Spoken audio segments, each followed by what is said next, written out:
Yo, what's up everybody? It's Chili and today I'm going to be explaining how I learned I had epilepsy. Again, sorry for the light situation. I hope it won't be too bad. But this is going to be a bit of a longer story.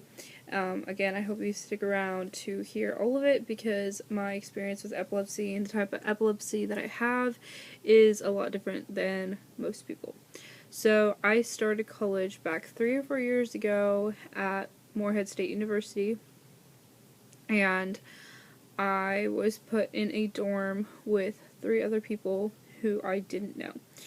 And when I started college, I began having a really busy, hectic schedule as one does as a freshman normally, and I took naps in between classes at the time.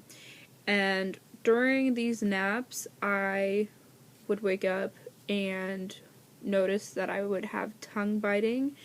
And obviously, this was abnormal behavior for when I would wake up from sleeping.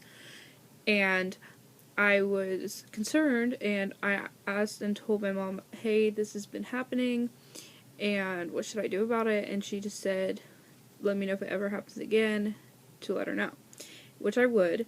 And it happened 3 times, and it became concerning when I would sleep through alarms that I had set for my next class that I had for the day, especially because, of course, I was starting to miss class, and I was becoming very disoriented and groggy even after having taken a nap.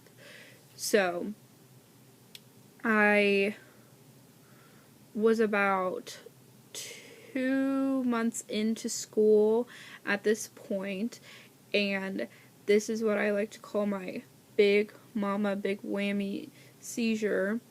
And this happened at nighttime, and my roommates were in the room, and they noticed that I was having convulsions and noises, and that I needed medical attention, and they called 911, which was the proper thing to do at the time.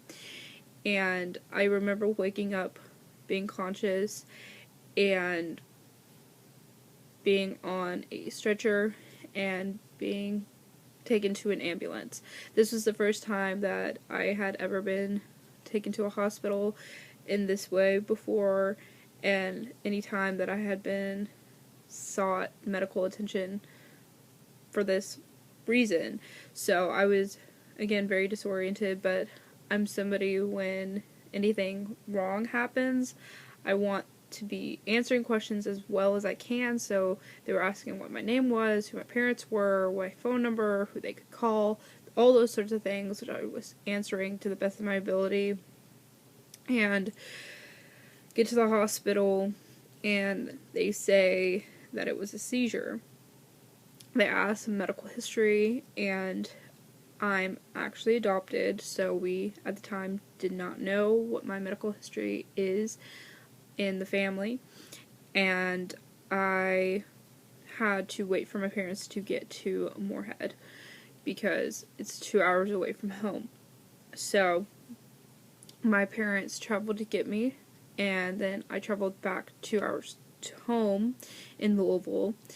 And once I got to Louisville, I went to U of L neurology and was looked at there, and I had a, gosh, now I'm trying to think of what it's called, where they have all of those things stuck to your head.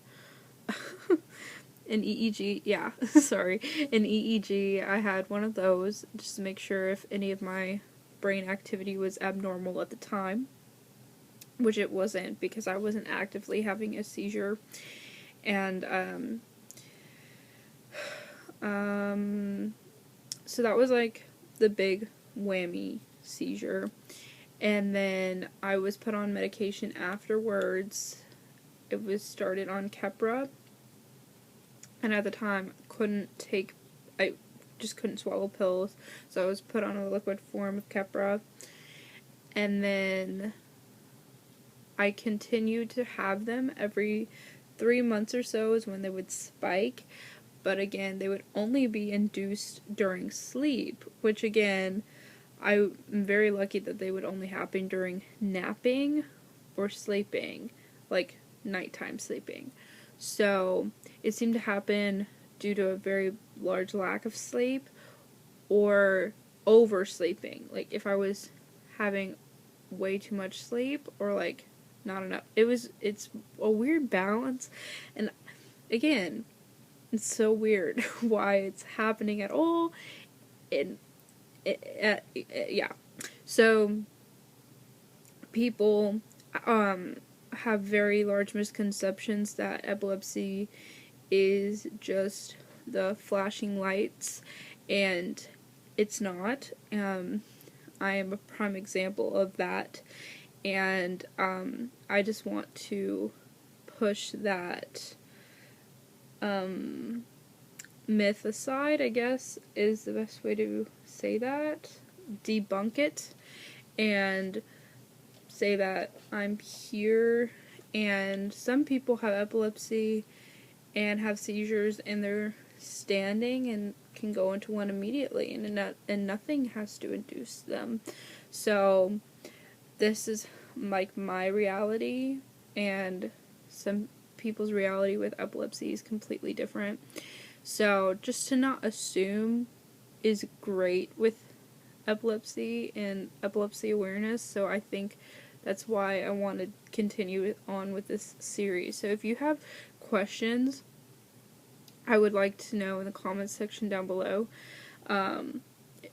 Again, if anything comes to your mind specifically, I have other things I'm going to talk about, like what EEGs are like, what CT scans are like, what MRIs are like, what gosh, I did a sleep study. I did a sleep study at U of L Neurology, so I'm going to do a video on that. Those kind of things. But if you have anything else specific about epilepsy that you might have questions about, I can do a whole video on like medicines I've taken, and then side effects of those medicines I've taken, those kind of things. Probably gonna do that too, so stick around. But I hope this was educational, because that's what I want it to be. And I'm so sorry, I lose my train of thought a little bit again, kind of with the epilepsy brain. It happens, but I hope you guys like this, and I hope that this brings forth some new thoughts on what epilepsy actually is for people, and it's not just a one stereotypical light flashing, because it's not, because that's what everybody thinks it is, but it's not. But again, thank you so much for watching, and I'll see you guys in the next video. Bye.